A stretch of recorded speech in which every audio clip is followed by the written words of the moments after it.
But again, today our main objective is to review schedules and lesson plans.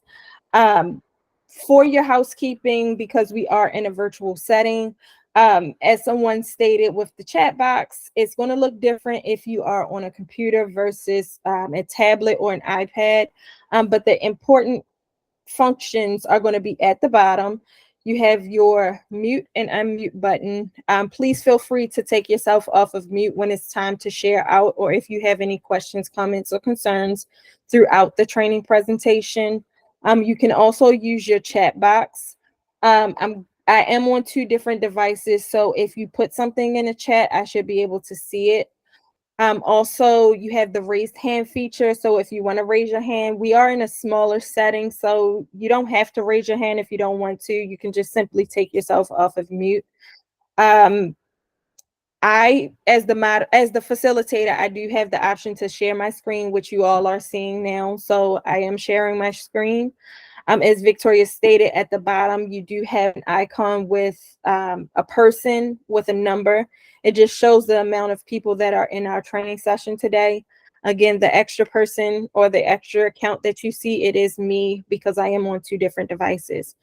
Does anybody have any questions before I start? Okay, no questions. So we will get started. I want to respect everyone's time. I know that you all are multitasking because it is nap time. So I do appreciate you all for joining in today. Okay. Okay, so just to go over our outline for the training today. First, we're going to do an introduction, basically an overview, an extended overview of what Maryland Excels is and what it consists of. We will review intentional teaching. After that, we will look over schedules and daily activities. Following that, we will engage in a small group activity by developing a lesson plan. And then we will close out with our wrap up and a sharing of our resources. Okay. Okay. So again, our first section is going to be an introduction of Maryland Excels and what Maryland Excels actually is. Okay, so Maryland Excels, our objectives today for our schedules and lesson plans planning training, we are going to define our quality rating and improvement system, also known as our QRIS system. We're going to reflect on the importance of intentional teaching in the child care day. So what does intentional teaching look like for you as the teacher throughout the day, as well as for the children? We're going to practice organizing activities and transitions into your daily schedule. And we'll also demonstrate the understanding of the developmental domains for the Maryland Early Learning Standards through the use of a weekly planning template. So during your CQI visit, I did share with you all the suggested planning template.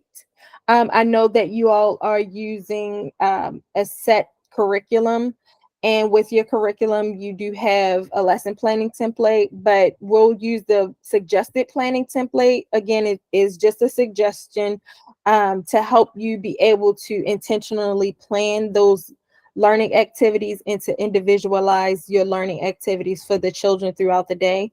But again, if you have a curriculum that has a lesson plan or a lesson planning template, please feel free to use that, but just make sure it has all of the indicators that is suggested for intentional planning, okay? Okay, so what is Maryland Excel? So to start, just know that each state in our United States have some sort of quality rating and improvement system, also known as QRIS, for its early learning programs. In many states, only certain type of programs are included in a QRIS, but for specifically Maryland, we look at all types of programs or early learning programs, including child care centers, which would be you guys because you classify as a child care center. We also consider family child care homes, public pre-K programs, Head Start programs, early Head Start programs, large family child care homes, as well as nursery schools and school age programs, specifically before and after school programs.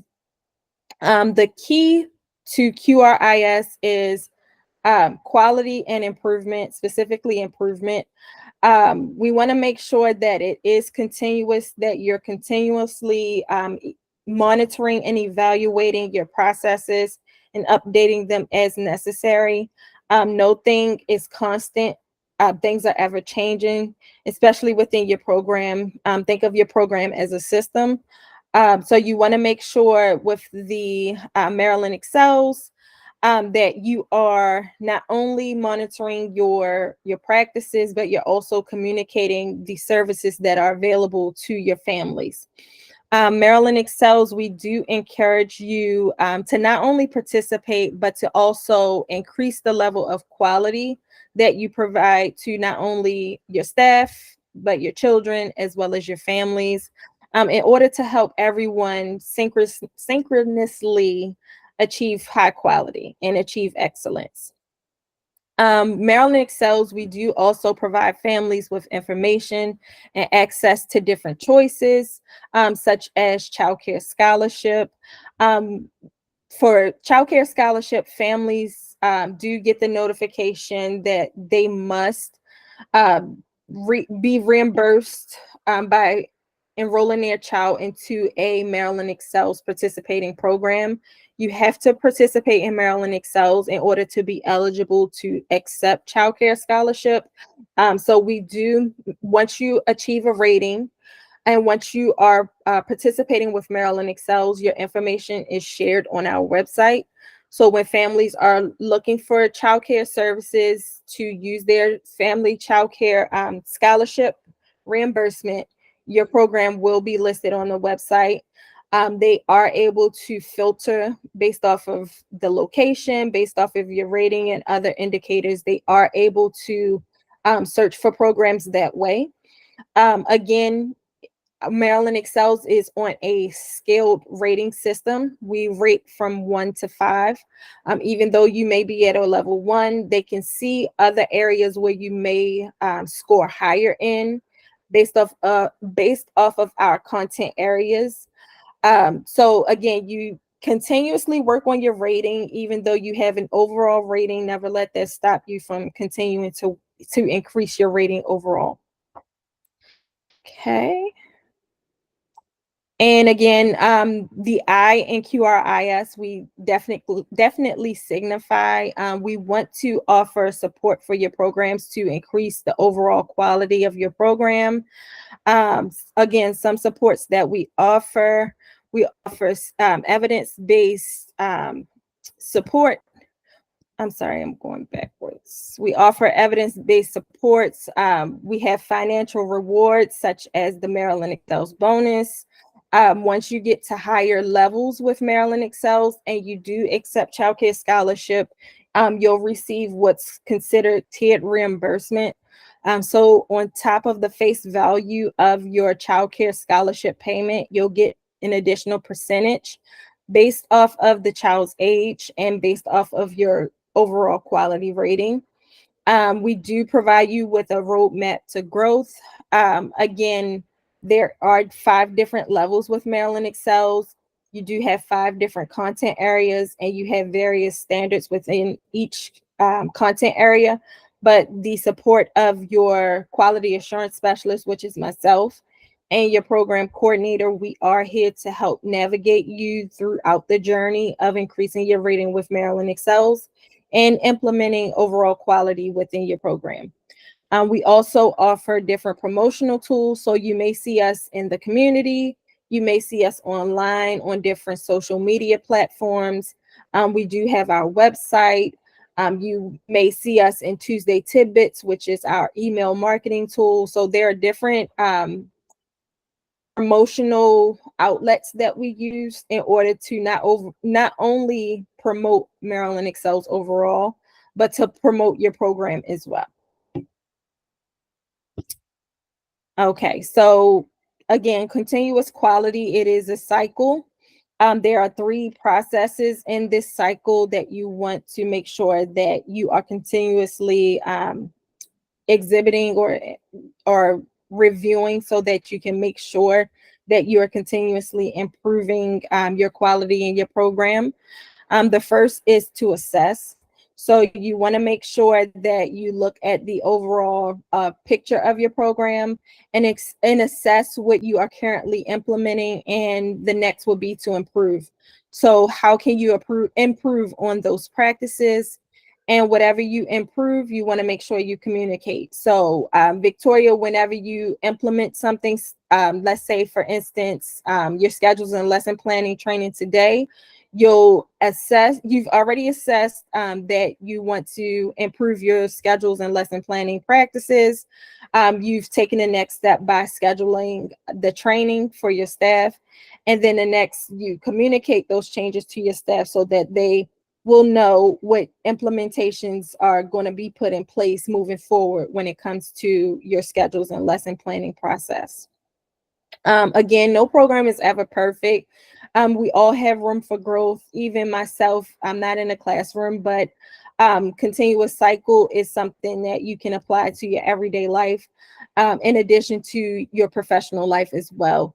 Whether you want to learn more or do more, you can always improve. And it's important. It's an important reflective practice. This cycle here, this continuous cycle, you want to be able to reflect on your practices and assess where you can improve and work on those improvements. From there, we can determine what things we do well and what we can improve on to make not only ourselves, but our programs more effective and efficient. We want to make sure we keep the main thing in focus is that our care for education and our young children and what's best for them and their families. You want to make sure, again, that you communicate those changes, especially to the families, because you never want the families to question what's going on. So if you're making changes to the processes of your schedules and lesson plans, following this training and whatever implementations that you put in place, just make sure that you communicate that to them, because you never want the families to not know what is going on with your program and with their children throughout the day. Again, this is a cycle, so it's never ending. So once you communicate, once you implement, you want to assess those changes that you've put in place to see if they are effective, or if you have to go back and make additional changes or updates to the processes that you've put in place. Okay. All right. So now that we've gone over Maryland Excels and what Maryland Excels is, we're going to go straight into our schedules and lesson planning training. And we're going to go into intentional teaching. In this part of the training, I do ask a question of why do you think we plan? So you can take yourself off mute. You can share some of your thoughts or ideas of why do we plan and why do we have schedules and lesson plans? Why is it such an important aspect of our programs throughout the day?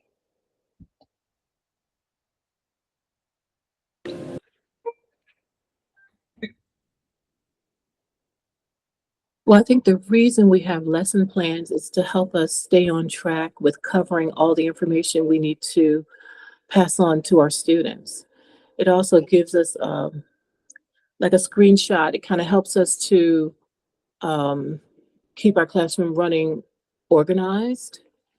And so, and it keeps the children motivated because they know exactly what we're going to do next. We can tell them what we're going to do next, that kind of a thing.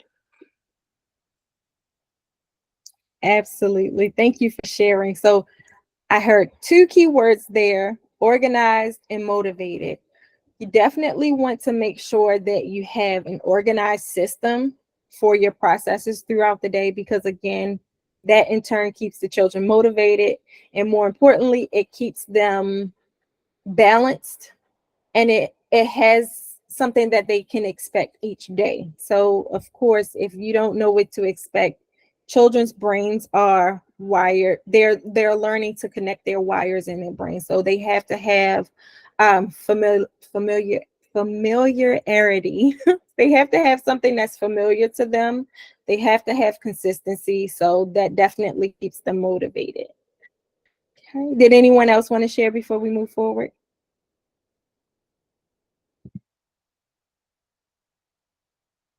And another question for that as we go to our next slide, what do you think would happen if we didn't plan at all, or if we planned too little, if we didn't plan enough? It can cause chaos in the classroom. Yes, absolutely. Absolutely. So again, it goes back to having something that's familiar for the children. If you don't plan, especially if you have so many different manipulatives or so many different interesting things for the children to engage in, if you just let children freely throughout the day, all day, if you let them just have at it, it would cause confusion. So again, that's why it's important to have that daily schedule, to have that structure, because it is your roadmap for your day. And we'll get a little bit more into it, but that's just a general consensus for why we plan and why it's important to plan enough so that you can fill your day for intentional teaching for your children. Okay, so our next slide, intentionality and intentional teaching. So intentionality, it means having a plan for purpose. As mentioned from our discussion, things can go awry or they can derail quickly. It only takes a second. It only takes a second. So if you don't have a clear plan for your students or your children throughout the day, those your plans can wreak a havoc. It can go left, it could go sideways. So you just want to make sure that you are intentional about your planning. So you can have a plan all day long, but if you're not intentional about it, if you're not taking in specific information about your children, their age groups, their developmental abilities, that's not being intentional. So you want to make sure you're intentional so that it meets the developmental needs of the children, it meets the interests of the children, and it meets the interests of the parents as well. Intentionality doesn't mean that you have to plan for every single minute of the day, but you want to make sure that you can plan for those changes if they occur. So you may have a lesson plan, not a lesson plan, you may have a daily schedule from 7 to 8, the children arrive. From 8 to 9, you do your morning meeting. 9 to 10, they have free play. That's a good structure, but as you know, things can change. Children may come after 8 o'clock. They may come at 8:30 during your morning meeting time. So how would that look? They may come a little bit later because they may have a doctor's appointment. They may come during the free play time. How would that look for those children? How would it look if a child came to your center and they didn't have breakfast that morning, but now you're in a structured learning block? How would that look? So you have a general roadmap, but you also want to make sure you plan for those unexpected delays, so to speak, throughout the day. Children, even though things can happen and changes may occur, children should be able to generally know what to expect for their day. You want to be able to establish those routines for them so that they can know what to expect throughout the day. And once you are intentional with your planning and your teaching, you are purposeful with your teaching. You are teaching with a purpose. Okay. Okay, so again, the intentional teacher, you are going to have a well-developed plan, and you're going to be able to identify and effectively use teachable moments. So with keeping that in mind and having a developed plan, you know what the children are capable of learning and doing and what they should be doing next. So think of scaffolding when you think of intentional teaching. You're taking what the children are able to do right now and you're preparing them and helping them to learn the next step in which you want them to be able to master. Intentional teaching is not a rigid process. So again, you want to have some room for adaptability. You want to have some room for flexibility. You want to be able to identify and effectively use those teachable moments. You want to make sure that it's not a surprise to children. So again, having a system in place where children know what to expect. And if those changes do occur, remember to communicate those. Children deserve communication as well. So if, let's say, for instance, you have a day where you're going on a field experience or a field trip, the children are not going to have a whole group meeting, or they may have a whole group meeting, but not free play. And if I'm a child and I leave on Tuesday and I come back on Wednesday and I'm looking forward to playing with my favorite toys, I may have a meltdown or my mood may change because I expected to have free play today, but we're going on a field trip. So again, just making sure that we communicate those changes to the children as well, because again, you want to make sure that the children know what to expect. And again, intentional teaching is not a checklist. It's not rigid. It's something that you want to assess and you want to make sure that it's working. And if it is not necessarily working, or if you need to make changes, it's okay to implement those changes. Just make sure that you communicate them. Okay, so schedules of daily activities. When we do something as important as taking care of children, you want to make sure that you are providing children with activities and routines to support their development and their growth. When you have a regular routine, that gives children a reference point for the day, and it helps them to understand that some things happen after another. So again, we're going to go into the approach of scheduling your daily activities and routines. But again, you just want to make sure that your overall routine will provide the children with a roadmap of what to expect throughout the day and what to expect once something comes to a close and they transition to the next routine or the next activity. Okay, so this is going to be a small group activity where we look at the different components of a daily schedule and just looking at the things, the routines that you have on your screen. What are some of the structures? So what would start first, what would come next, and what would be final for your daily schedule? And you can feel free to take yourself off of mute because we are a smaller group. Arrival, breakfast, circle time. Then we'll do write-in as Okay. a large group first before we go to center time. Okay. And after center, we'll be outside, lunch, nap, and then afternoon chores time into dismissal. Sometimes we'll do outside depending on the weather. Okay.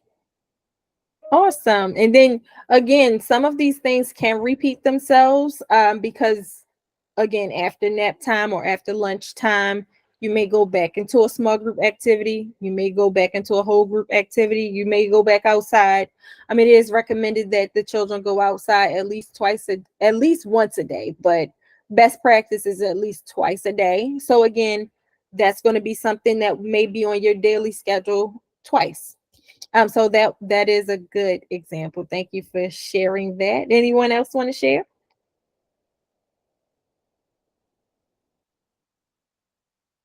Victoria?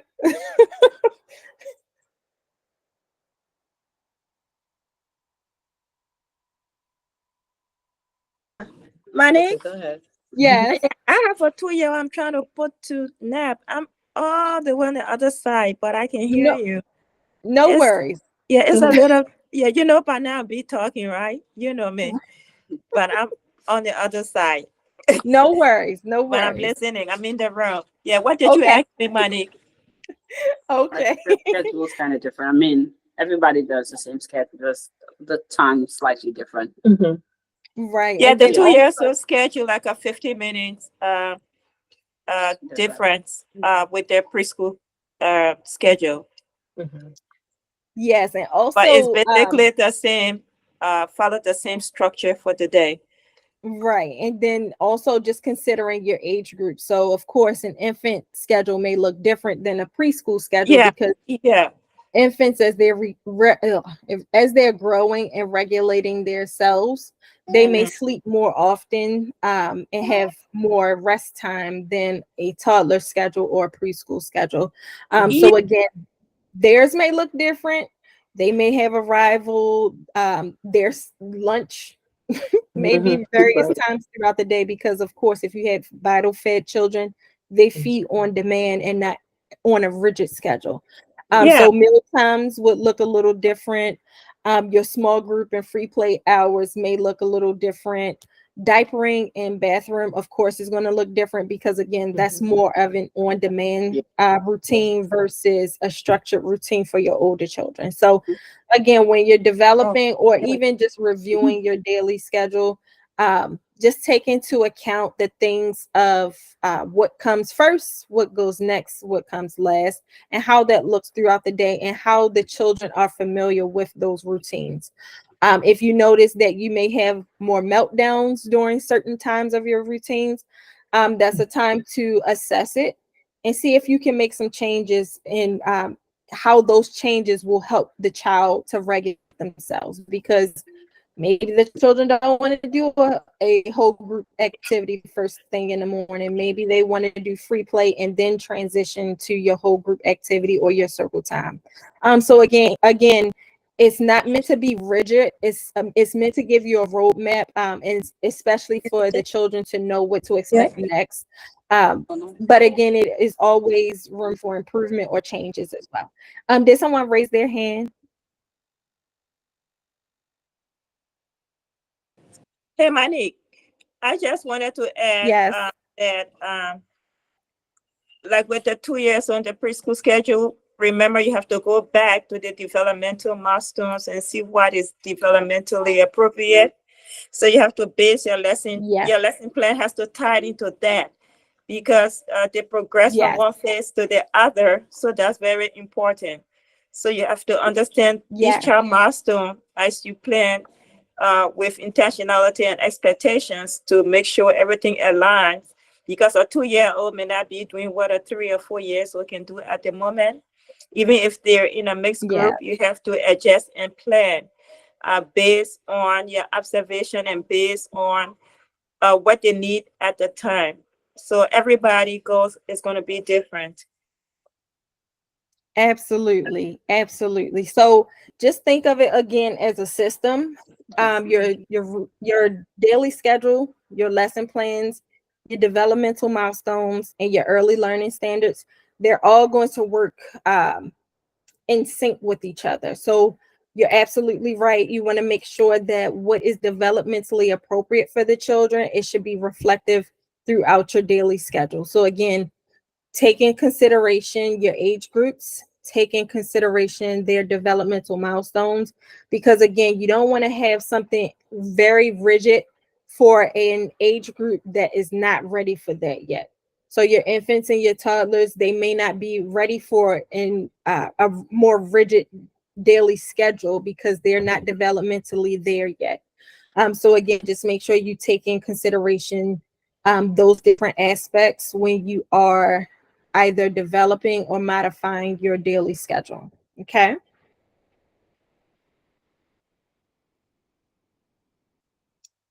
All righty. Let me see if I can go to the next slide.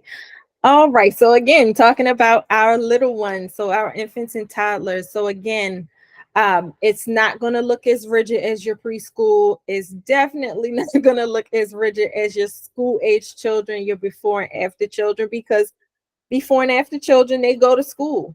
So your before and after children are going to come in the morning, see you for a few minutes, and then they're off on their way to school, and you won't see them again until the afternoon. So for your infants, their daily schedule is typically going to look like arrival. You're going to make sure that you check for diapering. Things can happen on the way to school, on the way to childcare. They may have a potty occurrence that needs attention. So you may check their diaper to see if they're dry or if they need to be changed. That may lead to feeding, snack, or mealtime.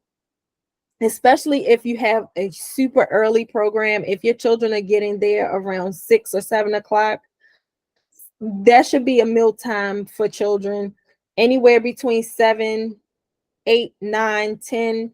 You can expect the child to be hungry because they started school so early. Okay. So that's something that can typically happen early on in the day or early on in your daily schedule. Nap and rest time. Again, you want to take in consideration the time that the child has arrived to school, having that communication with your families about the child's night, the child's morning, anything that happened from the time that the child left your care the day before, especially over the weekend. You want to make sure you're communicating with the family so that they can give you any updates that you can use throughout the day, because the child may be more sleepy coming from the weekend or coming from overnight if they had trouble sleeping, if they may have been up later than normal, engaging in activities or television or whatever the case may be. If they come to school sleepy, especially infants and toddlers, you want to give them the provision to take a nap. So that may be a window where children will typically be more tired or be more sleepy versus preschool children. And again, this is something that is flexible and can be adapted based off of the need of your children. If you have younger infants, it may be more rigid than the infants who are gradually graduating to toddler status, because now they're being more adept to the changes that their body is taking on. So again, it's all about assessing your daily schedule and making those changes and those improvements to your daily schedules to meet the needs of your children and your families. Next is play and curriculum times. Again, younger children, this is going to be your tummy time. This is going to be your manipulatives. This is going to be your one-on-one responsive care with them, your communication with them, reading to them. But again, if they are younger infants, they may be sleep more than normal. But as they again gradually get older, it's going to look different because they'll be more awake and alert rather than when they were a few months old. Then it's going to be your group time. Group time again can be both indoor and outdoor. This is helping them to work on their social emotional skills because they're interacting with their peers, they're interacting with you as the caregiver. Also your outdoor time, and then your goodbye and departure. So this is typically going to be the general overview of an infant and a toddler daily schedule. But once we go into our preschool and pre-kindergarten schedule, you can see it looks a little different. Your nap time, your rest time, you don't really see that as prevalent as the infant and toddler schedule. Doesn't mean that preschoolers and pre-kindergartners do not need a nap. It's just not going to be as frequent as your infant and toddler schedule. But for your preschool and pre-kindergarten schedule, you'll see the arrival. So it's typical. They have to leave you, they have to come back. So your arrival and then your small group experience. So that's more so of a transition to get them acclimated for the day. This can be table toys. This can be them visiting a center. They can do a writing activity. Whatever your small group experience will be for them throughout the day, this is typically that block that it will occur. The next area is going to be learning center time.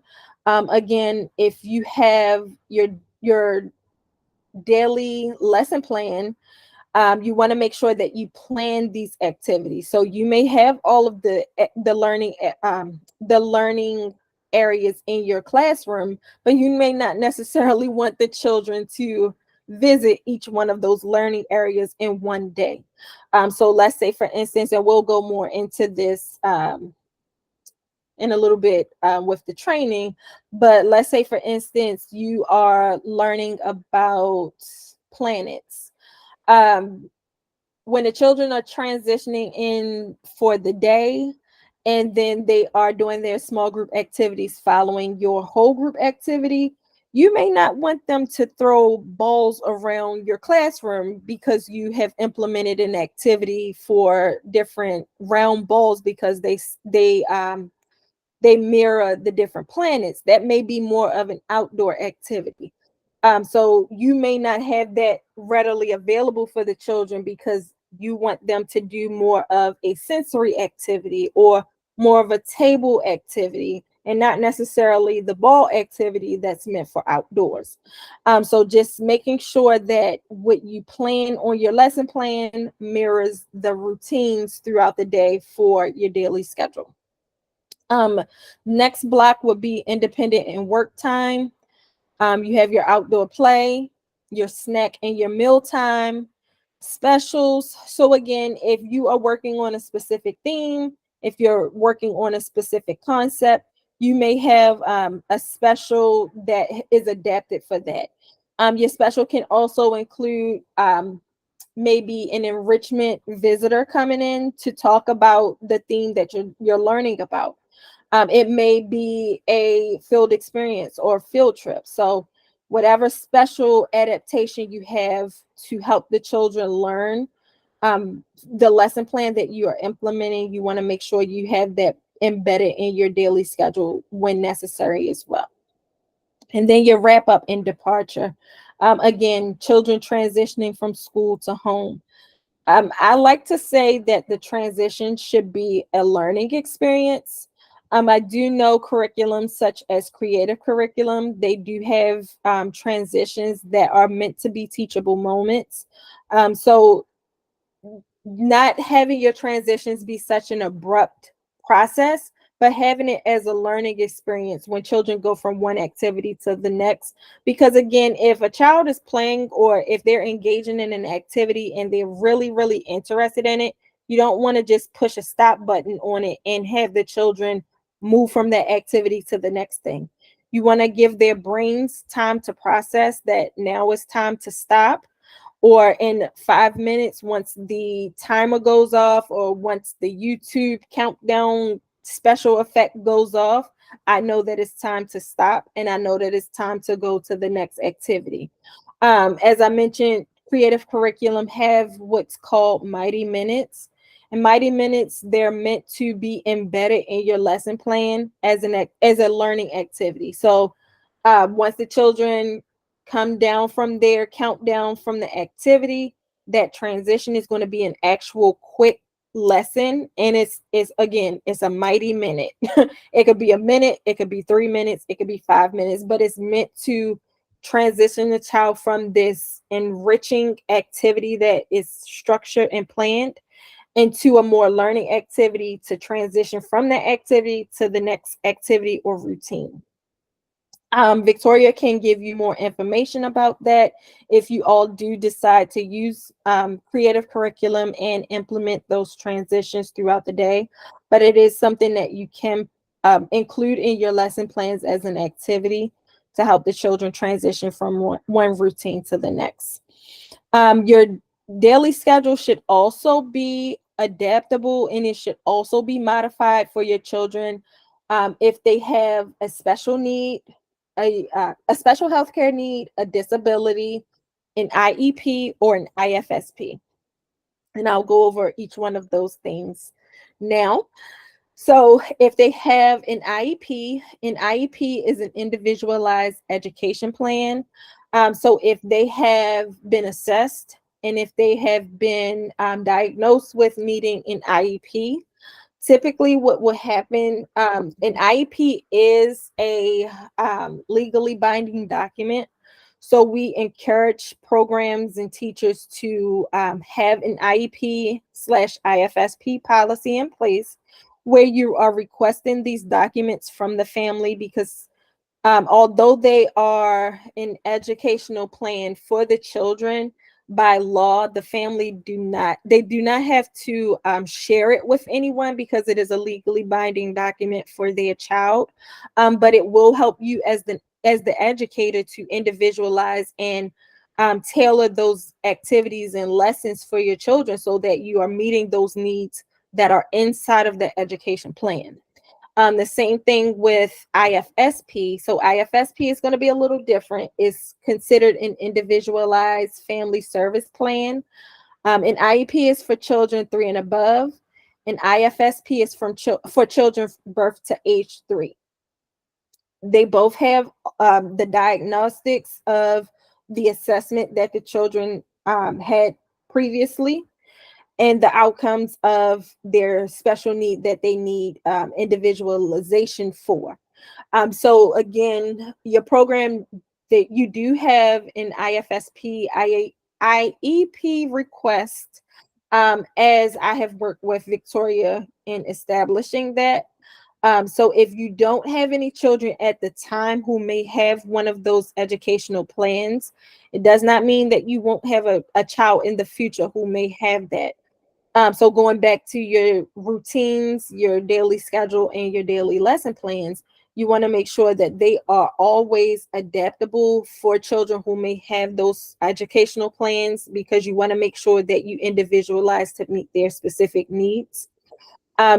Same with a child who may have a special healthcare need or disability.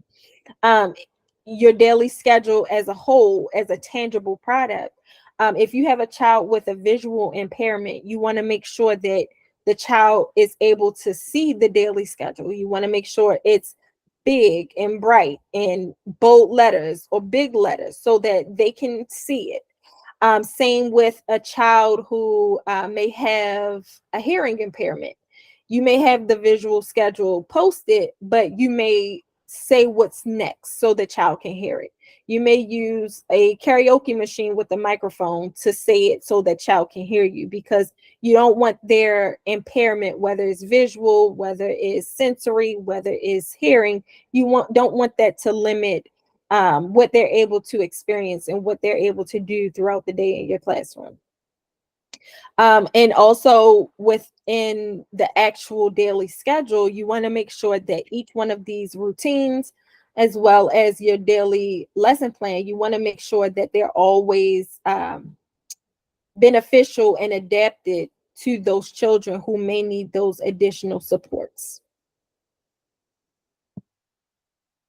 And our school age children. So school age children is going to look a little different. Again, children of the school age, typically before and after care, they're only with you for a limited amount of time, because again, they do transition from being in your care, whether they come before or after or both. They're only with you for those specific blocks of time before they go to their formal school setting. So before care, their schedule is going to look a little different. You'll have, in both instances, you'll have arrival, you'll have a snack or a meal, you'll have a large group experience, a small group experience, an independent work time, outdoor play, wrap up, and departure. Children who have been in school for an extended amount of time throughout the day, they may be a little bit reluctant to participate in activities that involve them sitting, because they've been sitting all day in the learning setting.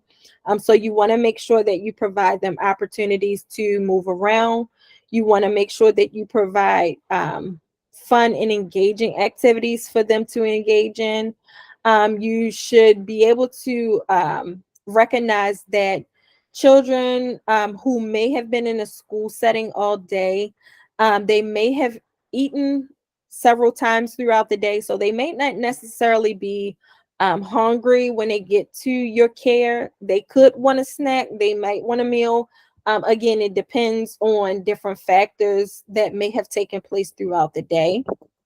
So you want to make sure, again, you assess this. You may notice a couple of days out of the week when the children come into your care from aftercare, you may notice that they're not necessarily interested in and an aftercare snack.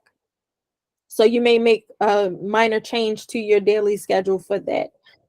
Same with your large group, small group, and independent work activities, because they may be in your care for a few hours until their parents come to pick them up for the day. You may notice, okay, well, maybe they don't want to do a whole group activity. Maybe they want to do more of a small group activity and visit the centers. So you may modify that on your daily schedule or your lesson plan after you've assessed what you've observed. So is because the children are in your care all day, this is typically an age group that you want to assess to make those necessary changes to maximize your time with those children, especially the learning time for them in those settings, whether it's before care, after care, or both. Did anyone have any questions before we move forward? Nope. All right. Okay, so now we're going to go into our types of activities. So we have two types of activities. We're going to have teacher-directed activities and child-initiated activities. So when you're planning your schedule, you want to make sure you take both types of activities into consideration, and you want to determine who plans what happens, whether it's the teacher or whether it's the children. So teacher-directed activities are usually planned with the teacher, who is you. You're going to decide what's going to happen. Most whole group activities or circle time activities are going to be teacher-directed. If the child initiates the activity, it's going to be based off of the children's ideas, and their interest is going to guide what happens. During free play, the children not only choose where they will play, but how they will use the materials in the center or the area that they have been designated to. Again, whether they chose that center or whether the teacher guided them to that center. Ideally, there should be an even mix of both activities. So you should have a healthy balance of teacher-directed activities and child-directed activities throughout the day. There can be elements of both throughout or embedded in your activities. So in circle time, you may have a definitive objective, but you may give the children choices to choose the songs that they'll sing or the activities that they will engage in the circle time. You may give the children an opportunity to select the books that you'll read during circle time. So that would be a balance of teacher-directed and child-initiated activities. Remember that the child-initiated activities will allow the children to practice skills independently and develop confidence in those skills and help to build their self-awareness once they're able to choose the activities and the lessons in which they'll engage in. Okay, so next we're going to go into transitions again. So transition again is going to be any type of activity where you're going to change from one activity or place to another. When you are doing your daily schedule and your lesson plans, you want to think about the transitions that you are already taking place and what transitions can effectively enhance your learning and facilitation for your children. Currently, and you can take yourself off of mute, what are some transitions that you currently have in place? I can give you one for the 2-year-olds. They Okay. have a center time that they get to do, and they get to pick where they want to go. But when it's time to get ready to transition to going to the bathroom and going for a morning snack, we always do the cleanup song. When they hear the cleanup song, they start right away, they clean up. And when we're done cleaning up, we dance to the end of the song, and then they know it's time to go over and do the next activity. For preschool, we do sometimes the songs too, or sometimes we do the timer, the 5 minute or the 5 minute warning. Yeah. Yeah. Okay, awesome. But mostly the And 5 morning. okay, awesome. And I do want to reflect and mirror on how you both are doing transitions, but you see how they look. They're similar, but they're Mm-hmm. different because of the ages that you have. So Yeah. your 2-year-olds, while a timer you can use, they may not effectively Understand. process Right. what that means. So Yeah. they can, once we hear the sound after a while, they may get it, but more developmentally appropriate is the singing of the songs. The once you dance to this spot, you know that over here we're going to do another activity. Versus the preschoolers, they get a kick out of timers and noises and all of those things. So they'll be more interested in listening for that timer to go off so that they know that they're going to another activity. Mhm. But for other transitions, as I stated before, you have transitions such as you can dance, you can sing, you have timers. I know YouTube technology is our best friend sometimes. Yes. Because if you go on YouTube, I know that when I was in the classroom, there was like a rocket video. It was a timer, but if you put the timer on, I think it's in like increments of 5-10 minutes. But once it gets down to 0, the spaceship takes off. And that's something that the children were so captivated by because, of course, what child doesn't love space? What child doesn't love spaceships? They were really anticipating on watching this spaceship take off because now I know I not only get to see the spaceship take off, but I know that we're going to go to something else that's fun, or we're going to go to mealtime. I'm hungry. I'm ready to eat. So I'm ready for the spaceship to take off. So I know that once we get to the end of the activity or routine, they have an internal clock, but you have to guide them on, okay, now it's time to clean up. In 3 minutes, we're going to get ready to move to the next thing. We're going to start our timer. Listen for our timer. It's going to be time to move on. And again, it gives them a chance to prepare and not abruptly just be snatched away or taken away from something that they're really enjoying on doing. And I have been to your program, and some of the activities that the kids were doing, I was like, oh, I don't want it to end. I don't want it to stop. I want to I want to see what is going on. So if I am just an observer and I am looking at what's going on and I don't want it to end, I can only imagine how engaging and how fun it is for the children to have to stop and to not have preparation to stop something that's so engaging and so fun. It's not a fun feeling. So that's one of the main reasons why transitions are so prevalent and so important, to make sure that you plan them throughout the day.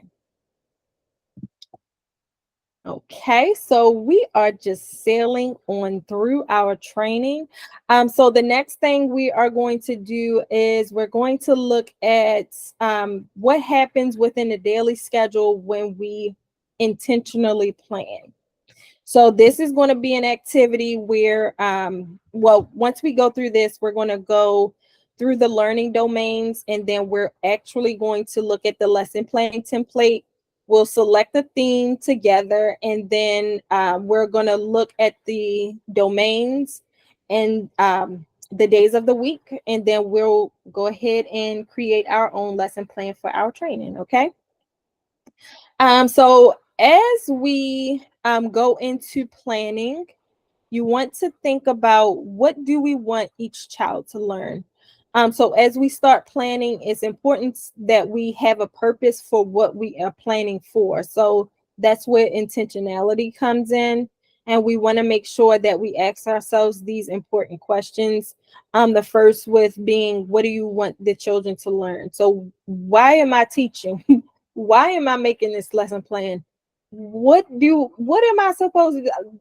When you come into the classroom, it's already so overwhelming because you have all of these different things that you have to take into consideration. So when it comes to making sure that your day is a smoothly run operation, it's important to know what you want the children to learn.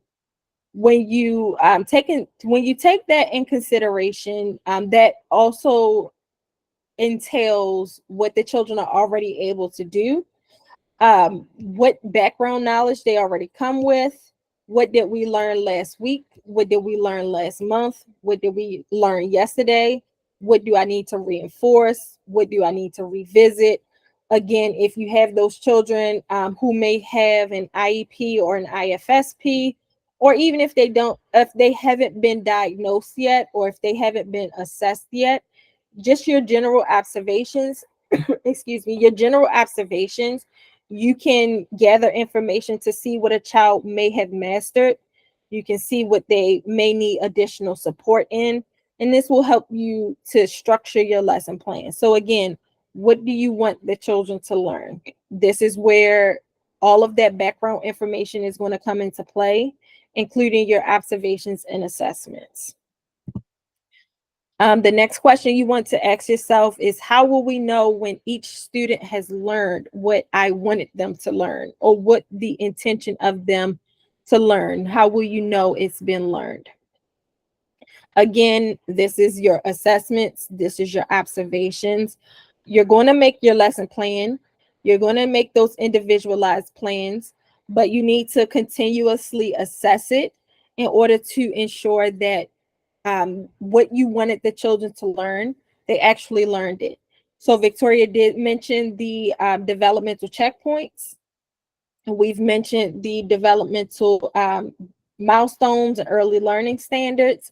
So those milestones are going to give you incremental developmental checkpoints to show you where a child may fall on that developmental spectrum.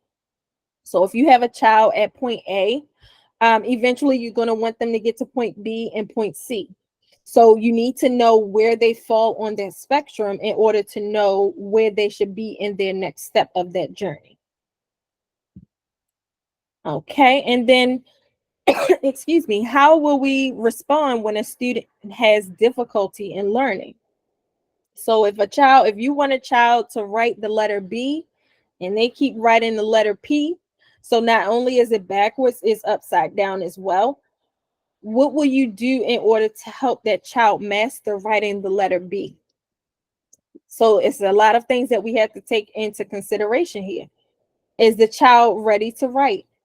Has the child had experience in strengthening their fine motors to hold a writing utensil? Maybe they need to go back to playing with puzzles. Maybe they need to go back to writing in the sand with their finger. Maybe they may not have mastered the skill of grasping a writing utensil yet.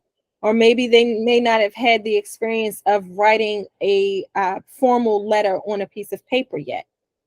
So you want to take those things in consideration. You want to make sure that what you want them to learn is in their developmental scope.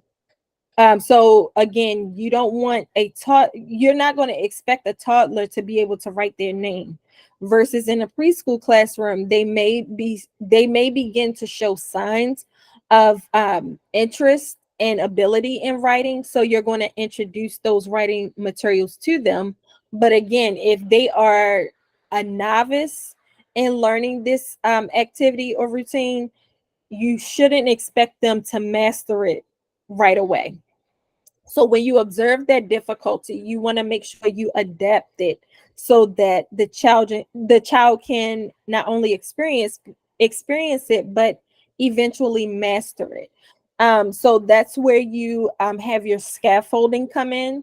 So you're taking where a child is currently at or what they may already know, and then you're making it a little bit challenging so that not only they're able to meet the expectation, but it's not totally unrealistic for them to be able to do it. Okay, so next we're going to go over our domains of learning. So you're going to focus on the first set of domains are going to be for your infants and toddlers. So there's 4 domains. The first domain is going to be personal and social development. This is going to be your social and emotional development for your children. their engagement and interaction, not only with their peers, but you as their caregiver as well. It's going to help them develop feelings about themselves and others, how to relate to others, again, both children and adults, and also build self-concept. And for children in this age range, it typically takes form of crying and cooing, making different verbal responses to things on the outside that stimulates them, and being better able to understand how they feel about themselves and about others. The next domain is going to be language development. This is going to help children develop an understanding of not only how to communicate in simple ways, but to also be able to express themselves through pre-reading and pre-writing skills. Cognitive development is going to be the next domain, and it's all about discovering and learning and exploring. And the final domain is going to be physical development, which is both fine motor and gross motor development for children, as they'll move and grow in a various of different ways. And then our domains for children 3 to 5, there's going to be 7 domains, but just as a disclaimer, the Maryland Early Learning Standards are in the process of being updated. So just make sure that you, as information always changes, not only with the early learning standards, but across the board, just make sure that you are remaining up to date of those changes. But the 5 domains that I'm sorry, the 7 domains that we'll focus on for children ages 3 to 5 are going to be your social foundations, which again is helping children to develop a sense of themselves and others around them, language and literacy, and then also mathematics. You have science, social studies, fine arts, physical education, and health. So when you are developing your lesson plan, you should have, for both infants and toddlers and children ages 3 to 5, you should have those learning domains embedded throughout your lesson plan. Okay, and for children in the school age care group, you have language and literacy, science, math, arts, and physical fitness. Again, we understand that we only have the children in a school age setting. We only have them for a few hours, and that they are typically, for the most part of the day, they are engaged in intense learning. So you want to make sure you arrange your activities into several areas that extend on the learning that has taken place throughout the day, but more so in a fun approach and not in a strenuous approach, because they have been in a formal learning setting for the majority of the day. Okay, so we have first our infant and toddler lesson plan. We're going to work on this as a group. You could take a few minutes and look at it. Just look at the days of the week, the learning domains. At the top of the lesson plan, you see there's a space for your theme, as well as a space for the week that you're implementing the lesson plan. Because we are in September, we can say that the theme is going to be fall, not fall festival, but a fall theme. So looking at the 4 domains in the 5 days, what are some activities you would implement for each of the domains with that specific theme in mind? And again, you take a few minutes and then we can all join in to complete our lesson plan.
And you don't have to do the entire lesson plan, but what are some activities? You can pick one or two of the learning domains. What's an activity that you would consider to be developmentally appropriate for infants and toddlers?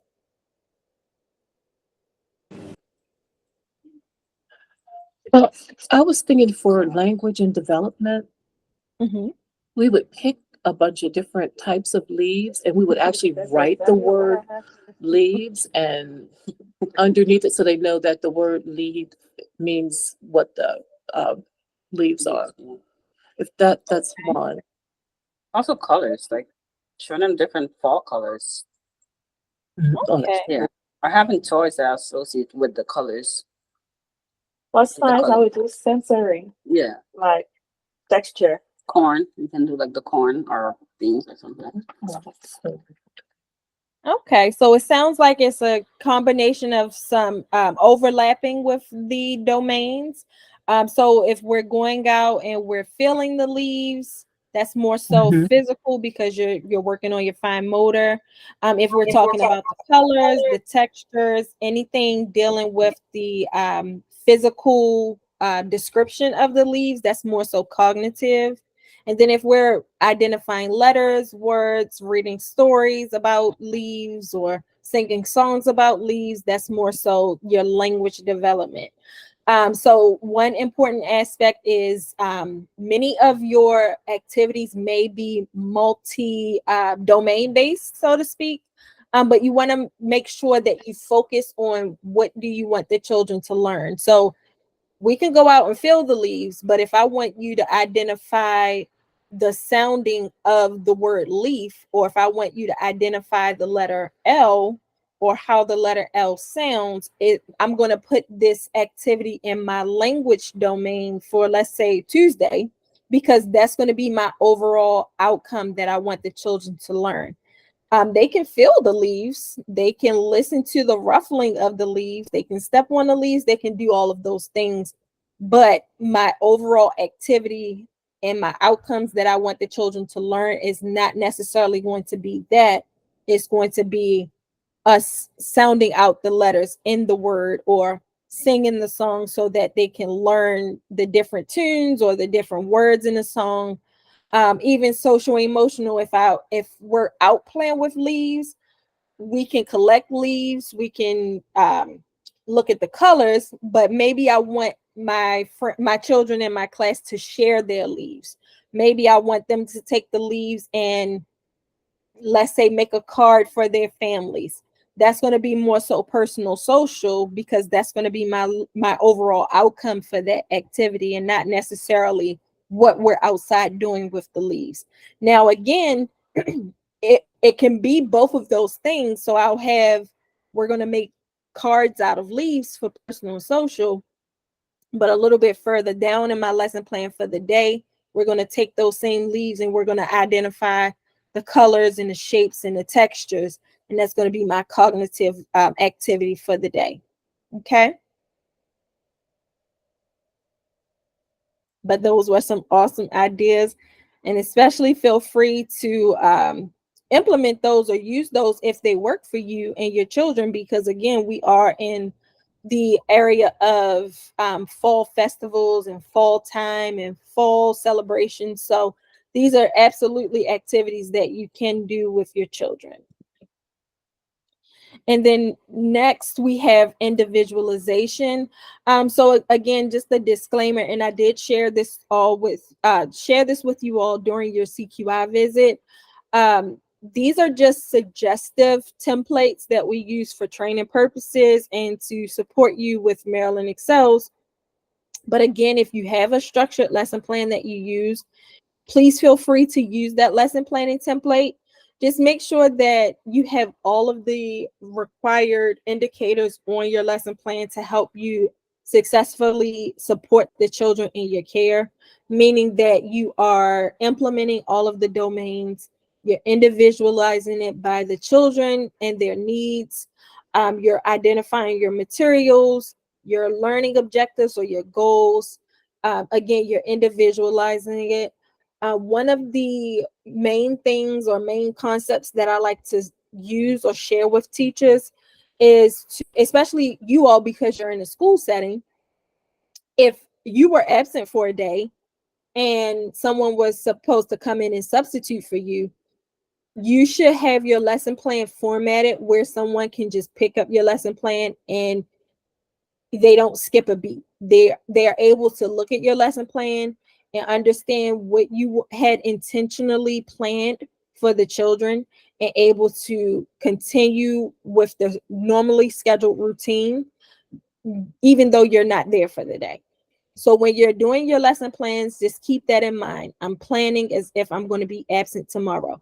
Does not mean call out. Please don't call out. Please do not be absent. But you should have it so intentionally done that if someone was to come and pick up your lesson plan, they would understand what you had intentionally planned and what each child outcomes are and what they should be engaging in.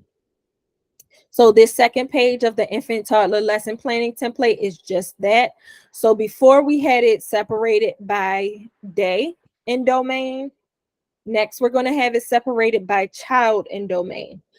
So even if a child doesn't have an IEP or IFSP, they may not have a special healthcare need, they may not have a learning disability, they might not have any of those things. But it does not mean that they should not have individualization. Because again, if a child is on a developmental spectrum, if they're at point A, you want to make sure you individualize it so that you can scaffold and get them to point B and point C. So the second page of the lesson planning template is just that. So those same activities, we'll use it as an example. You may have a child who, let's say, physical development.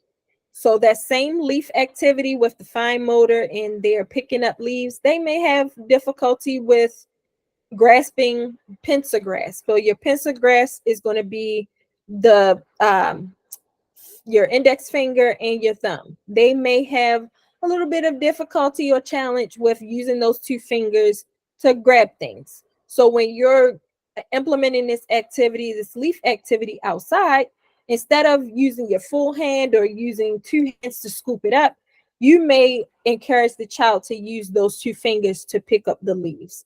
You may have the tweezers or tongs for the children to work on their whole hand motor development. You may have that instead of them using their hands to pick it up.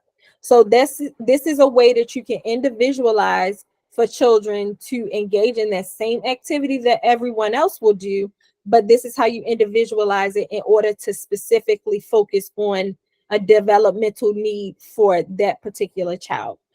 Same for cognitive development, going back to the colors. You can have the children go outside and just pick up all brown leaves. You can have them sort the leaves. You can have them do like colors, or like shapes.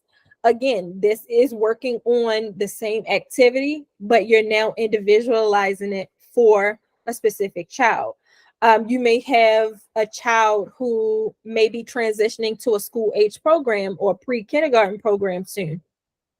You may have them work on math concepts. So you may have them to start collecting leaves, and you may group the leaves. I have 3 leaves here and I have 2 leaves here. How many leaves do I have? Now you're incorporating higher order thinking for children, whereas everyone is engaging in collecting the leaves, everyone is engaging in sorting the leaves, but I'm going to have Sarah sort the leaves so she can start to add the leaves. If she knows her addition concepts, maybe I'll start taking away the leaves so that we can work on our subtraction concepts. So again, it's the same activity, but you're going to individualize it for those children. And I know that I'm giving those examples on the infant toddler lesson plan, but the next one is going to be preschool, and it's just going to be the same thing, but it's going to be your 7 domains. So again, look at your 7 domains. What is the overall activity that you have planned throughout the week for each domain? And then that second, That second sheet is going to be individualizing it by the child. And then your next sheet on the preschool lesson planning template is going to be a little bit more extensive. You're going to have your general objectives for the week. You're going to have your items that you want to add into your learning centers. So again, your general objectives. What do you want the children to learn? This you're going to take into account what the children already may have mastered, what they're already learning, and what you want them to continue to improve on, or what the next thing you want them to learn. Items to be added to your learning center. Again, if you are learning about fall and we just named multiple activities, you may incorporate acorns into your learning centers. You may bring in leaves from outside. You may bring in a bird feeder so that you can feed the birds. Whatever you're going to incorporate into your learning centers, you want to make sure you list it out, because again, if I come into your program and I'll pick up your lesson plan because you're going to be absent for a day, if I see all of these spectacular activities you have planned, but I don't see the actual materials, I don't know how I'm going to execute or implement what you have planned. The next thing is going to be individualization and modification. So again, how are you individualizing your activities? Who are you individualizing it for? How are you modifying it? Modifications, especially if you have those disabilities and special health care need children, you may be outside and you can have a child who has a visual impairment. You may work side by side with that child to guide them to the leaves. If you have a song that you're singing, again, you may use an amplifier or a microphone to sing the song so the child with a hearing impairment can hear you. Most times it doesn't have to be as a drastic modification as those. You may have the child sit closer to you or sit on your lap when you're reading a book so that they can see up close the pictures of the book. The same with singing a song. The child may sit closer to you so that they can be in a comfortable range to be able to hear the songs that you're singing. Materials needed for your activity. Again, whatever materials that you need, whether it's leaves, if you need extra leaves, maybe the leaves haven't begun falling yet. So you might want to bring in some additional leaves so that all of the children can have leaves. Same with acorns. Maybe you can go to the craft store and purchase additional acorns. Maybe they may not have fallen yet, or you might not have found enough acorns for all of the children. So you may want to go get some extra acorns to bring in. Tongs and tweezers. So if you're implementing that specific activity, you want to make sure you have enough for all of the children. Even though you're working on this specific concept in individualization with one or two children, you may have some peers who may be interested in that same activity. So you want to make sure you have enough materials on hand for all of the children so no child is excluded. And the same for your school age children. So school age children, again, they are in a more rigid school setting throughout the day. So the following domains, you want to make sure you implement a more interesting and fun and a more lax lesson plan for them, because again, they are in a formal setting, learning setting throughout the day. So you want to make sure you look at those learning domains, again, language and literacy, math, science, art, and physical fitness. And you want to make sure you have developed learning activities for the children that are flexible, that are adaptable for them as well. Again, they can be individualized based off of their current level of development, their current grade. And then you can just make sure that it is something that they're interested in. And don't be afraid, especially for your school age children, ask them to help you develop their lesson plan. They know what they would like to learn. They know what is fun for them. Again, take their ideas and their suggestions, and you can develop their lesson plan based off of your observations, assessments and their suggestions as well. So don't be afraid to get their input on what they would like to engage in for their lesson plan as well. Okay, so again, because you both have two different age groups, we're going to practice creating a lesson plan that everyone can use. So again, just by show of hands, or you can take yourself off of mute, do you want to practice doing the preschool lesson plan or the infant and toddler lesson plan? And again, just to show you the template. Preschool. Okay. All righty. We have the 8 domains here. So just think about, so what theme would you all like to choose? Or do you want to stay with your fall themes? So it's totally up to you. You want to stay with the fall theme for now? We'll stay with the fall for now. Okay, so looking at language and literacy, and we can just go straight down.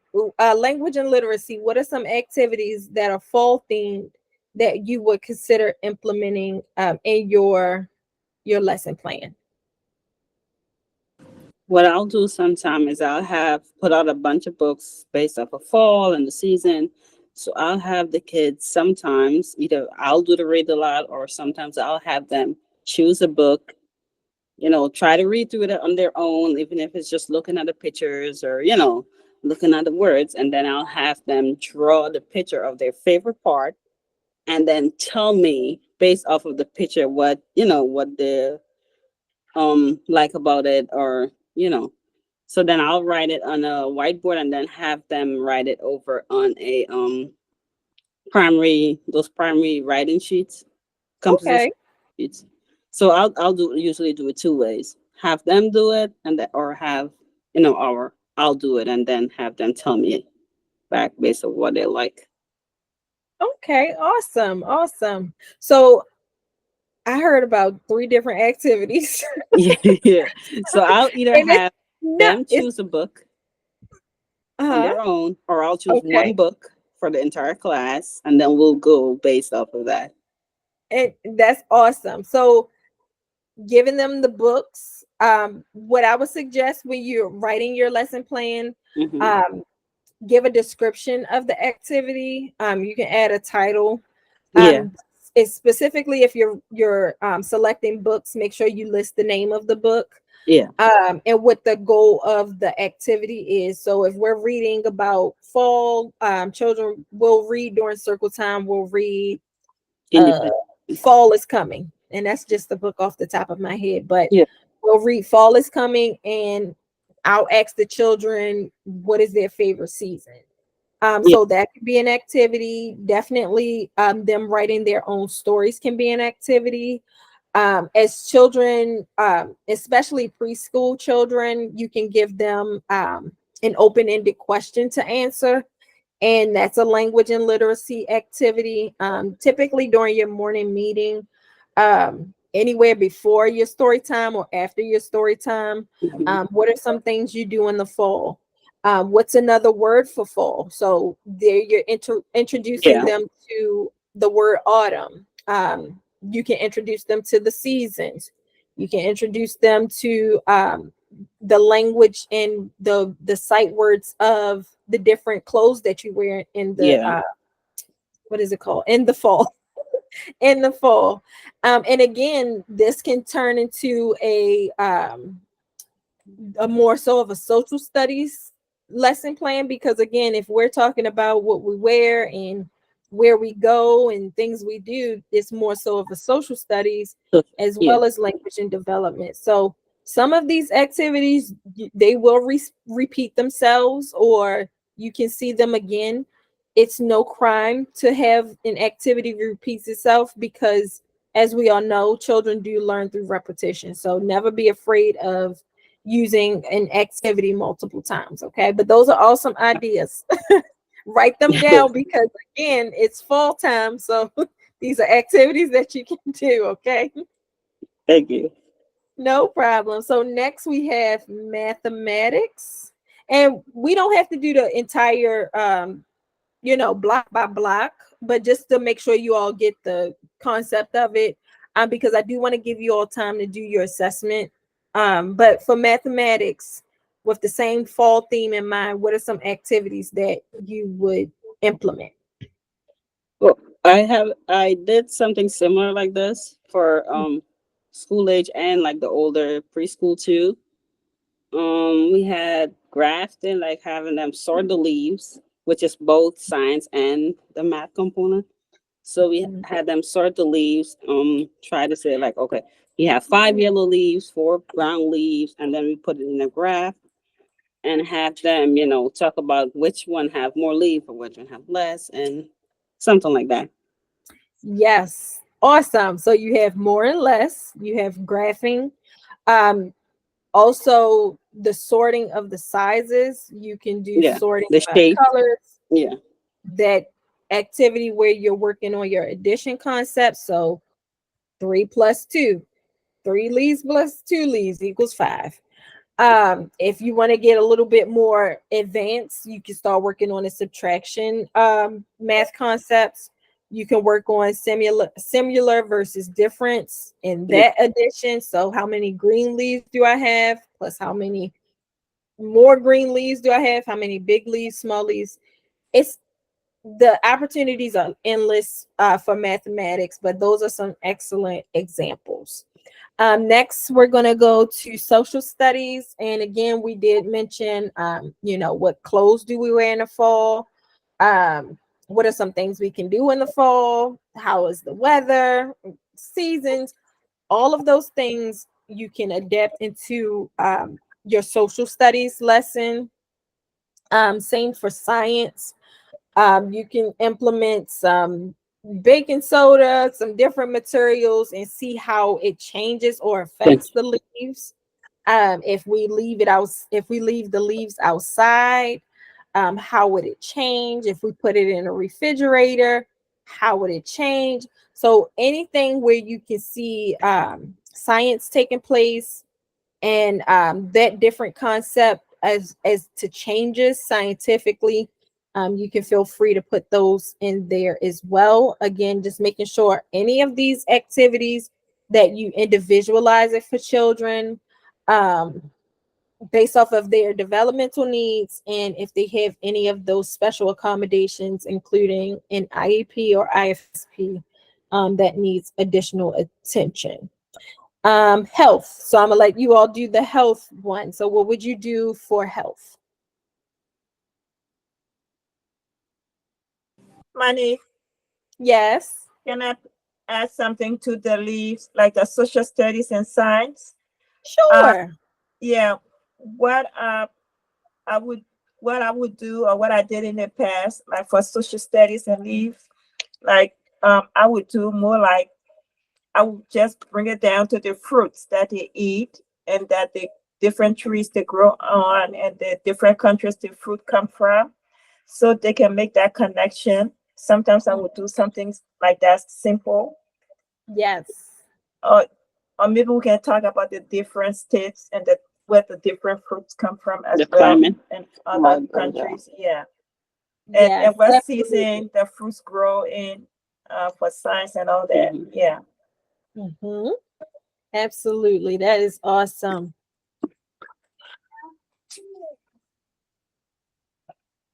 And for health, what would you put for health?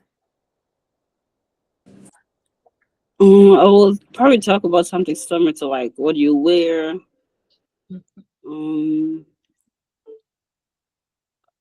That's all I got for now. I would more like the weather, Yeah, about them being safe to go outside, Yeah. like under The certain temperature. weather condition and temperature, and Yes.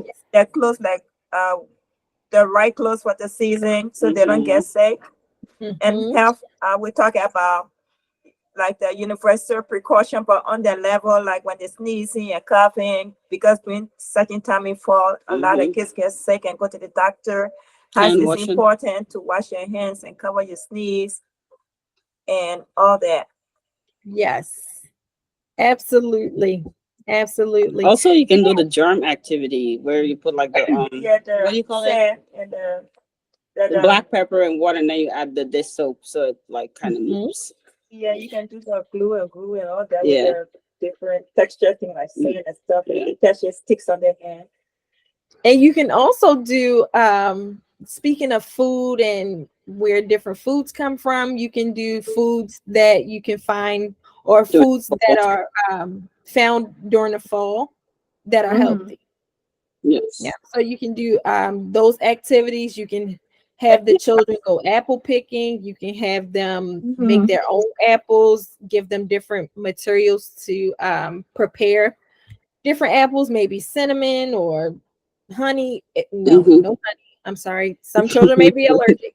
Non-allergic items going into health, but making sure that they're not allergic to any of those materials. How to core an apple, observing Yeah. the apple, that can go into science, cutting the apple open, looking at the apple seeds, planting the apple seeds, and Mhm. maybe growing their own apples. So again, the opportunities are limitless.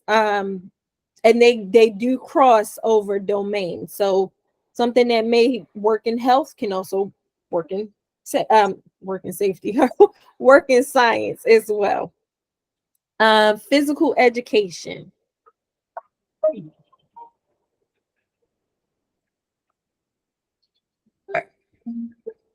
Go out there and do some obstacle course and use the leaves like they have logs outside Oh, yeah. where the leaves grow from, and you can use the logs like when they're and they can walk the log and do different things because they are associated with leaves, and they can even use a leaf to build tent, Leaf and, piles. and they can do different activities like outdoor activities like filling leaves in the bucket, filling dumping for the Mhm. younger ones, the older ones. Crunching the leaves too for fine Yeah. motor. Yeah. Crunching the leaves, picking the leaves, going on a leaf walk, Mhm. observing the leaves, sorting the leaves. All of those things are going to be physical development or physical education. And it also works on both fine motor and gross motor skills. So And they those are can shovel the leaves Mhm. too, Right. like the little shovel kid them. shovel, right? Yeah. And fill them, put them in a bag, shovel them in a bag, do like Mhm. different things like large muscle, small muscle skills. Yeah, and then that physical education also can turn into social studies, because now we're making sure we're keeping our community clean. So we have to clean the leaves up. Mhm. This is something that they can observe at home. So maybe they have a community helper come to clean their leaves up. Maybe mom and or dad pick their leaves up, on the weekend or in the Mhm. evening. So this is something that's connecting a familiar concept as well. So yes, shoveling leaves, raking leaves, put them in a pile, put them in the bag. That can turn into, what do we do with the leaves? What happens when we clean them up? That goes into a cycle of recycling. Recycling, yeah. And then So you can, oh, go ahead. no, I'm sorry. Go ahead. You can also tell them about the health part. Importantly, that some kids like to put things in their mouth that all leaves are not safe. Certain things you can put in your mouth that they will make you sick. Mhm. So, and you tell them about the foods that they can eat from the leaves, and some leaves you can, And just you can't just put in your mouth. Period. Yeah. So safe plants and leaves versus toxic plants and Mhm. leaves. Yep, that'll turn into our that can go into health. health. Yep. For fine arts. Leaf painting. Mhm. Leaf stamping, Yeah. A stamping leaf leaves, color, collage. Oh, just was Yep. a leaf gloss. Yeah. and stamping, making leaf stamp prints using prints Mhm. like Making a tree tie-dye on leaves, paper with tie-dye leaves. leaves. Mhm. You can do, what is it called? Paper mache. So taking leaves and doing Yeah. like a paper mache art activity. You can do a leaf book. like you said, leaf painting, leaf stenciling. So maybe have a piece of paper over top of the leaf and have the children use it as a stencil. So again, you can use limitless possibilities for health. I'm sorry, for fine arts as well. I do apologize. And finally, our social foundations.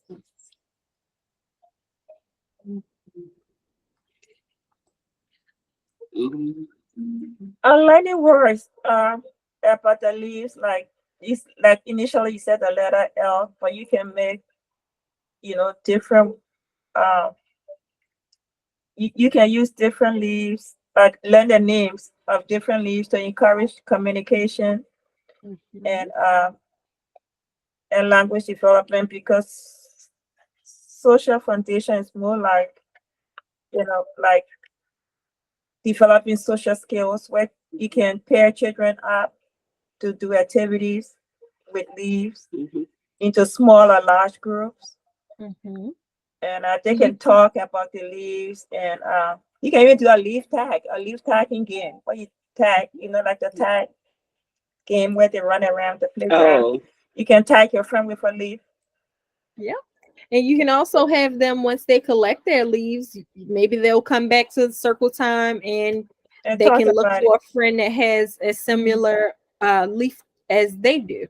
So Oh. maybe they'll go around and they'll look and see, oh, my friend Sarah has a green leaf and I have a green leaf. And they can pair up and they can talk about their leaves, what makes them Mhm. similar, what makes them different. And that is giving them a chance to talk to each other and collaborate with each Yeah. other. They may look and see who has a small leaf or who has the same size leaf as I do.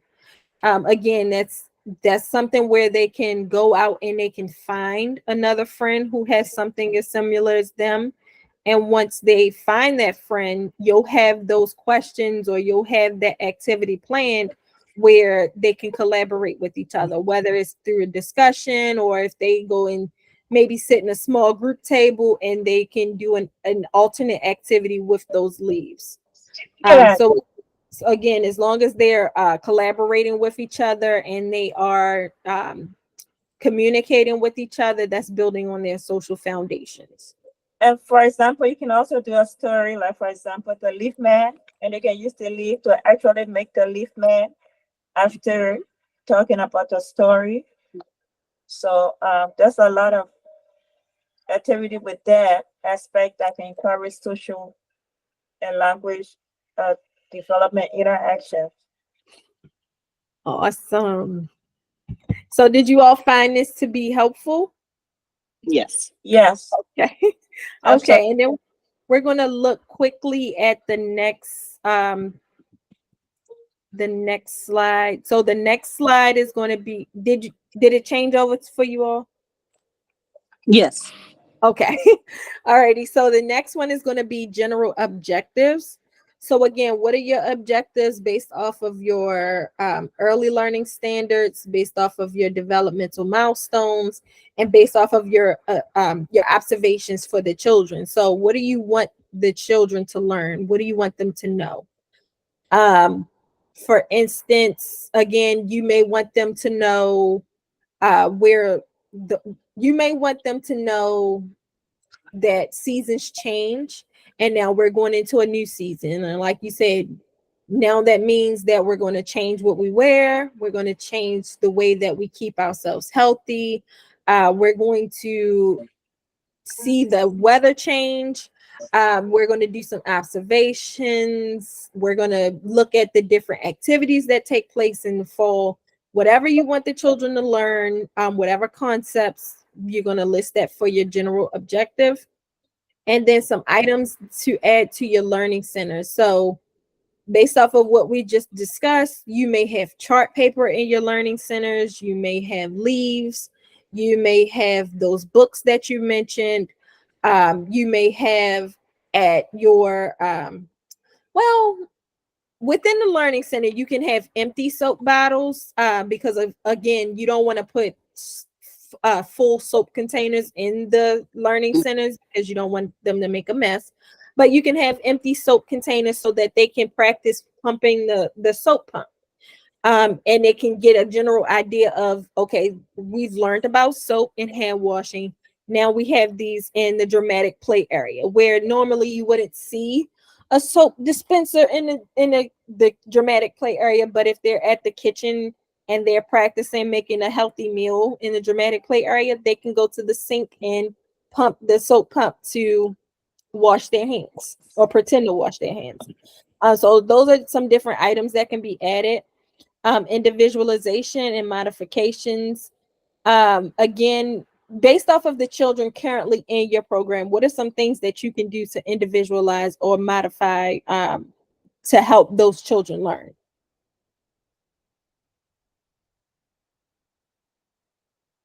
I'm sorry, repeat the question. Modify. So based off of, I'm putting the ball back in your court. So based off of the children you currently have enrolled, what are some things based off of the theme that we chose and the activities that we selected? What are some things that you can do to individualize and modify the lesson to help all children learn?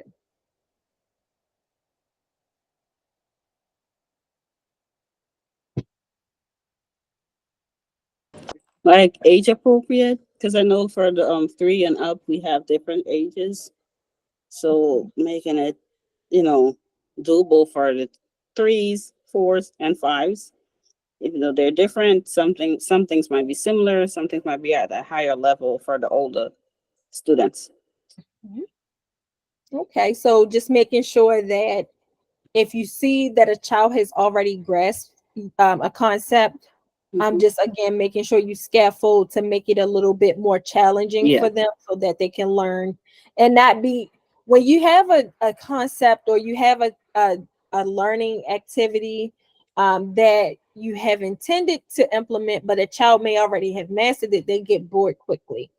So Yes. just making sure that you make it a little bit more complex so that they do feel the challenge, so they don't get bored or Finish the class. disengage. Right. Yep. And then lastly, based off of the activities we planned, what materials do you think that you would need for your lesson? Leaves, the soap dispenser, Mhm.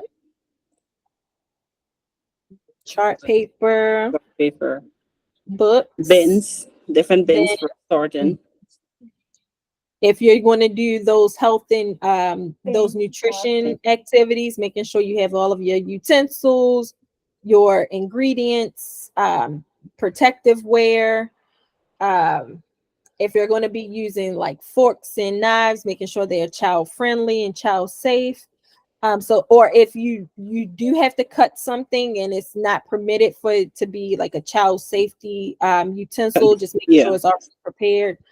So just making sure that whatever you do plan for, you just have it explicitly outlined within your lesson planning template, so that again, if you have someone coming in or if you may be running late and Victoria has to substitute for you, she can pick that lesson plan template up and she understands, okay, this is what you had planned for the day. We're going to keep it moving until you get back. All right. Did you have any other questions about the lesson planning template? And then I'll. Yeah, I have a question. Okay. You can- You see me after here. Okay. How far? Ooh. Let me cut this out. What did I do here? You got it all? Okay, good. Thank you. How far in advance can you plan or should you plan your lesson considering flexibility, adaptability, modification, and material wise? So how far can you do that? Like I know, like when we were in school, we were told to do a lesson plan like a week in advance, not on the day you teaching or the morning you teaching or the day before. You can do it the day before depending what you're working on, but it's just, is that a general rule or it depends on, I mean, and your classroom management, how because there's an emergency and you have to leave and you have nothing, um, it's difficult, like you said, for somebody to pick up and follow. And then the thing is, when you're working on individualized goals, like you talk about the different leaves activity, we talk about the 7 domains. Maybe a child may just need to learn about pencil grip. A child may need to learn the sight words or language development. A child may need to learn about social skills like working with others. A child may need to learn about numbers or letters, alphabet recognition, and things like that. So the question here is, like, if you're not, classroom management is being prepared, and then if you have a substitute teaching, like they're coming and do their own thing. They're not even, because the kids, like, you want to do a reflection of what they learned the day before, um, or what they have to learn for that day. So when the teacher comes back the next day, whatever they had to do, so they're not confused. Sometimes, like, planning and organizing, teaching with intentionality and expectations. If children, like, just get off uh, their target or their goals, it's hard to get them back on track. And it all depends, it comes with the interest that they have in the lesson as well. And sometimes if you have a substitute teacher who just doing something, like, they may not even be interested at all, or they may be looking forward to, continue learning what they learned the day before. So it's a little So different. with I mean, best it can practice, be tricky because, like, planning lesson, I don't know if there's a specific time you have to plan it, or I don't know. so with best practice is best to at least have it within a week of implementation. That's what Now, of course, you can plan far in advance, but again, like you Mhm. said, you want to take in consideration those changes. You want to make sure that by the time it's time to implement that lesson plan, you've revisited it. So Yeah. if you planned your lesson plan, let's say 3 weeks ago, you want to make sure that by the time is the week of implementation, you've revisited it and made sure that you made whatever updates that you needed to implement. So if you had a child who may need more support 3 weeks ago, you may not have noticed that that child needed more support with their pentagraph, but now you do. So now you're going to go back to your lesson plan and make any necessary updates. There's no Personally, in my opinion, there's no rule of thumb of how soon you can, how far in advance you can plan a lesson. But best practice, just make sure that you are aware of what you're implementing and that it is up to date, and that all of the considerations have been taken into consideration before you actually execute it. Whether it is a substitute coming in, whether it is a specific concept that you want a child to know, whether you have to take in information from the child's educational plan, and etc.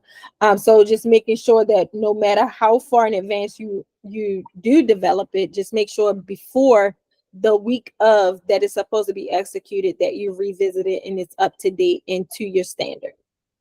Okay, great. Okay. Yeah, thank you. And one last You're question. welcome.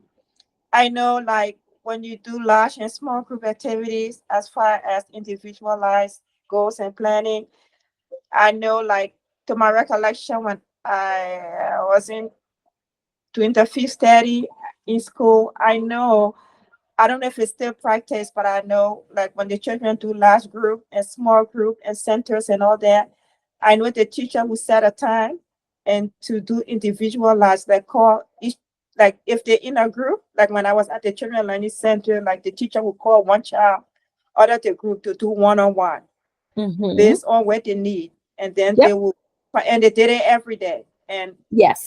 they will call each child. They will have days for each child and work on not just small and large group, but individualized, because every child has a different goal. And Mhm. and like I said, like, how long can this work on a particular goal before jumping to something else? Because sometimes I know children working on goals and they have not completed that goal and have not been assessed, they move to something else. So they're just moving to a bunch of unfinished things that they're supposed to do. And then in the end, by the time you move on to the next year, they haven't learned anything. They come back like if they were supposed to, for example, learn the letter A, and then they did letter A today, tomorrow, then you and you have not assessed the individualized plan or revisited that to make sure they are mastering writing A, like using the sentence strip to write Mhm. the letter A on it, or maybe introducing their names, for example, to them. Like not Right. giving So them you like a blank sentence strip to write their names, but you write their name on the sentence strip, then you give them another blank sentence strip to imitate, because children like to imitate, they like to copy. So you can like, right. yeah, and you can give them like an example, like to motivate them to learn. You can say, oh, we're going to play a game, we're going to imitate, we're going to copy, you know how we copy our friends. Like if our friends want to be a cat, want to be a cat, we're going to copy that. We're going to copy our letter like that. So you tell Right. them So about imitation, and you tell them about copying, like they're similar synonyms, like you can use them, but you just see where they are. Like something you say importantly, like meet them where they are, right. So and then with find out what they with, need to learn and with how are they going to learn, what they know, what they need to know, and how they are going to learn, and how you're going to implement that. So it's a lot, like different right. So pieces, with like a puzzle you just have to go connect. when you think of that, Victoria, when you Right. think of their daily schedule again, and remember we went over Yeah. this with DAP6. You want Yeah. to make sure you have those times embedded throughout the day for whole group activities, small group Mhm. activities, your one-on-one times, your individualization, and your transition language and literacy. You want to make sure all of that is embedded because, like you said, when children are working on those small group activities, you as the educator want to make sure that you have one-on-one time to strengthen those areas that the child may need additional support in. So that's where that will come into play. Okay. So Okay, so so now, so, uh-huh, so they're still using the one-on-one as well, like in the yes, yep. centers. They're still using that. That's not eliminated. No, Okay. don't eliminate that because again, you don't want to leave those children in a balance if they need additional support on a specific concept or activity. Okay. So you still want to make sure that that's something that you embed throughout the day for each day. Yeah. So now I do apologize, but we are coming on our closing.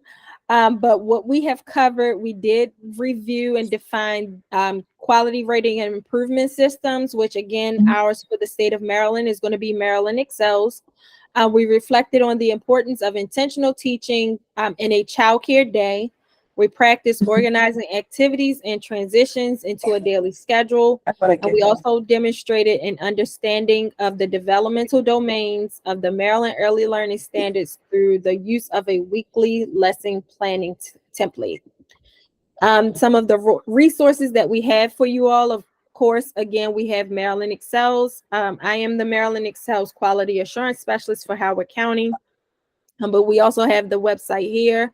If you ever need additional resources, materials, etc., as it relates to communication and promoting Maryland Excels on a program level, just please feel free to let me know and I'll get those to you. You also have the MSDE Division of Early Childhood website. That website is listed here. Your local resource and referral agency, which would be the Howard County Resource and Referral Center. The Maryland Family Network will list each of the resource and referral centers throughout the state of Maryland, and their website is listed here. Your local quality assurance specialist, which again is myself for Howard County.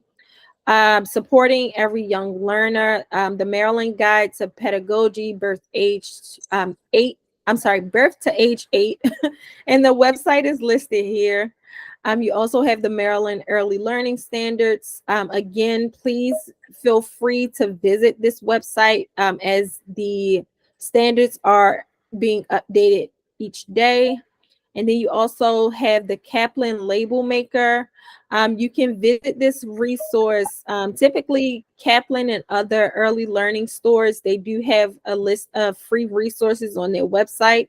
But Kaplan Label Maker, they do have the Label Maker resource where you can look and see if the labels that they have available will meet the needs of your program, and you can feel free to print those. Did anyone have any questions regarding today's training?